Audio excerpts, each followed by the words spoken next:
കളറാണ് മെയിൻ. ആര് കണ്ടാലും ഒന്നുകൂടി നോക്കും. അത്രയ്ക്ക് ക്യൂട്ടാണ് സംഗതി. വെടിക്കെട്ട് ഗ്രാഫിക്സ് ആണ് മറ്റൊന്ന്. നിറം കോരി ഒഴിച്ചതുപോലെ തോന്നും. പരിധി വിട്ട് വീതിയേറിയ ടയറുകൾ. പുറത്തുനിന്ന് നോക്കിയാൽ അകത്തെ കാഴ്ചകളൊന്നും തെളിയുകയുമില്ല.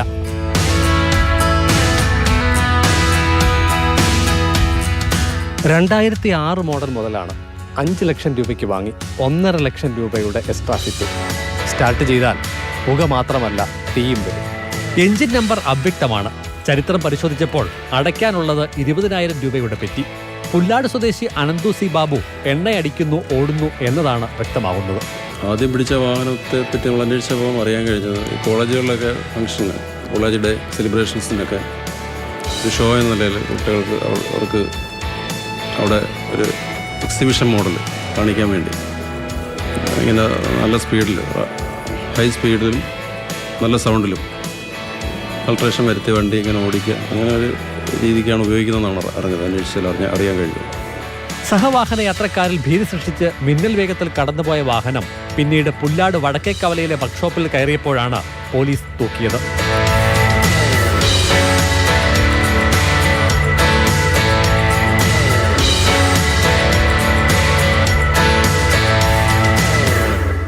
(24 വർഷം മുൻപ് നിരത്തിലിറങ്ങിയ വണ്ടി.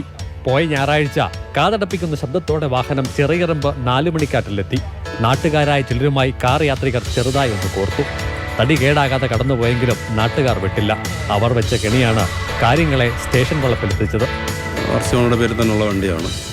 അഡ്രസ് എടുത്തതിൽ അതിൽ അയാളുടെ പേരിൽ തന്നെ രജിസ്റ്റർ ചെയ്തിട്ടുള്ള വാഹനമാണ്. പക്ഷെ ഇതിനകത്ത് ആൾട്രേഷൻസ് വരുത്തിയിട്ടുണ്ട്. സൈലൻസറിന് മാറ്റം വരുത്തി, നല്ല സൗണ്ട് വരത്തക്ക രീതിയിൽ വാഹനം മോഡിഫിക്കേഷൻ നടത്തിയാണ് ഓടിക്കുന്നത്. അതാണ് ഒഫൻസ്. ചരിത്രാന്വേഷണത്തിൽ 500 രൂപയുടെ പെറ്റി മാത്രമേ സ്റ്റീവ് മാത്യു ജോണിന്റെ പേരിലുള്ളൂ. എക്സ്ട്രാ ഇനി വരാനിരിക്കുന്നതെല്ലാം മോട്ടോർ വാഹന വകുപ്പ് വകയാകും. CK Abhilal, Mathrubhumi news, Pathanamthitta. CK Abhilal തന്നെ നമ്മുടെ കൂടെയുണ്ട്. അഭിലാലെ, നിരത്തിലിറങ്ങി എന്തായാലും പൊക്കും, ഇത്രയും നിയമമൊക്കെ ഉണ്ട്, എന്നിട്ടും ഇതിന്റെയൊക്കെ വല്ല കാര്യം ഉണ്ടായിരുന്നോ എന്ന് മാത്രമേ ചോദിക്കാനുള്ളൂ. നാട്ടിലിറങ്ങിയാൽ 4 ആളെ നോക്കണം. കണ്ടവരുടെ ആരുടെയും മനസ്സിൽ നിന്ന് മായാതെ നിൽക്കുകയും വേണം.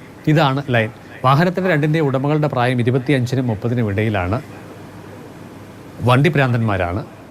സാധാരണഗതിയിൽ ഇവർ മാർക്കറ്റിങ്ങിന് ഉപയോഗിക്കുന്ന ഇൻസ്റ്റഗ്രാം റീലുകളാണ്. അതുപയോഗിച്ച് കൂടുതൽ ഫോളോവേഴ്സിനെ കണ്ടെത്തുക, കൂടുതൽ ബുക്കിംഗ് സാധ്യതകൾ തേടുക എന്നുള്ളത് തന്നെയാണ് സമൂഹ മാധ്യമങ്ങൾ വഴിയുള്ള ഇവരുടെ ഉപയോഗം കൊണ്ട് ലക്ഷ്യം വയ്ക്കുന്നത്. നിലവിൽ നമുക്ക് ലഭ്യമാകുന്ന വിവരം അനുസരിച്ച് വാഹനങ്ങളിൽ ഒന്നിന് 20,000 രൂപയുടെ പിഴ ഇപ്പോൾ തന്നെയുണ്ട്. അതിൽ തന്നെ പല പിഴകളും അടയ്ക്കേണ്ട സമയം പിന്നിട്ടിരിക്കുകയും ചെയ്യുന്നു. ചുരുക്കത്തിൽ ഇനി അടയ്ക്കാൻ പോകുമ്പോൾ മാത്രമേ ആ വാഹനത്തിന് എത്ര രൂപ അടയ്ക്കണം എന്നത് സംബന്ധിച്ചുള്ള വിവരങ്ങൾ വ്യക്തമാവുകയുള്ളൂ. എന്തായാലും വാഹനങ്ങളുടെ രണ്ടിലെയും എക്സ്ട്രാ ഫിറ്റിങ്ങുകൾ പ്രത്യേകം പരിശോധിച്ച ശേഷം വിശദമായ ഒരു റിപ്പോർട്ട് കോയിപ്പുറം പോലീസ് തയ്യാറാക്കി വരികയാണ്. അത് മോട്ടോർ വാഹന വകുപ്പിന് നൽകും. ശേഷം അവർ നേരിട്ട് എത്തി പരിശോധിച്ച് ഓരോ നിയമലംഘനത്തിനും പ്രത്യേകം തുക നിശ്ചയിച്ച് നൽകുകയാണ് ചെയ്യുന്നത്. മാത്രമല്ല, ഈ വാഹനങ്ങൾക്ക് ഇനി നിരത്തിൽ ഓടാനുള്ള അനുമതി വേണമെങ്കിൽ എക്സ്ട്രാ ഫിറ്റിങ്ങുകൾ പൂർണ്ണമായി ഒഴിവാക്കി വീണ്ടും വാഹനം പരിശോധനയ്ക്ക് ഹാജരാക്കേണ്ടതുണ്ട്. ശരി.